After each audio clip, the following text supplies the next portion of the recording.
അത് ശരി, രണ്ടിന്റെ അംഗം പെട്ട് പിന്നെ തുടങ്ങിയ എങ്ങനെ വെട്ടാതിരിക്കും? പിള്ളേർക്ക് വെച്ച ബിസ്ക്കറ്റ് ലഡു വെച്ചിരിക്കും, ഒരു സാധനം വെച്ചോടുത്ത് കാണൂല. എന്താ വല്ല എലി എടുത്തോണ്ട് പോവോ? ആ എലിയാണെങ്കിൽ ഇരിക്കണം മുത്തിയലി.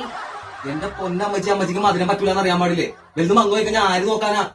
നിങ്ങൾക്ക് ബുദ്ധിമുട്ടാണെങ്കിൽ നിങ്ങൾ നോക്കണ്ടാന്നേ, ഓരോ ഹോം നേഴ്സിന് വെച്ചാ പോലെ. ഹോം നേഴ്സ് ആലോചിക്കാവുന്ന കാര്യമൊന്നുമില്ലേ? അമ്മ കിടപ്പായിട്ട് ഹോം നേഴ്സിനെ കൊണ്ട് കാത്തിരിക്കല്ലേ നിങ്ങള്? എന്തെങ്കിലും വന്നു കഴിഞ്ഞാൽ നിങ്ങളെ ആശുപത്രി കൊണ്ടോണ്ടേ? പിന്നെ ആശുപത്രി കൊണ്ടുപോയി കിടക്കൊന്നും പറയണ്ട. ഈ മരുമക്കളിനെ ഞാൻ കുറെ ആശുപത്രിയിലൊക്കെ കൊണ്ടുപോയതാ ചെറുപ്പത്തില്. ചെറുപ്പത്തിലാ? ഇവള് കഴിഞ്ഞ മാസം പെണ്ണി വീട്ടിൽ പോയി നിന്നപ്പ നീ വണ്ടിന്ന് വീണത് നീ ഓർക്കണ്ടാടാ?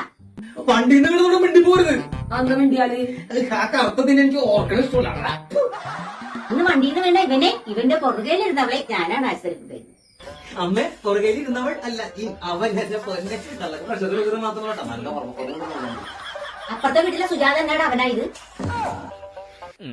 അയ്യോ, ഞാനെന്തും മണ്ടന, എനിക്കിന്ന് നൈറ്റ് പണിയുള്ളതാണ്. അയ്യോ, എന്നെ മേസിൽ അന്വേഷിക്കണം. ഞാൻ പോയിട്ട് വരാട്ടാ.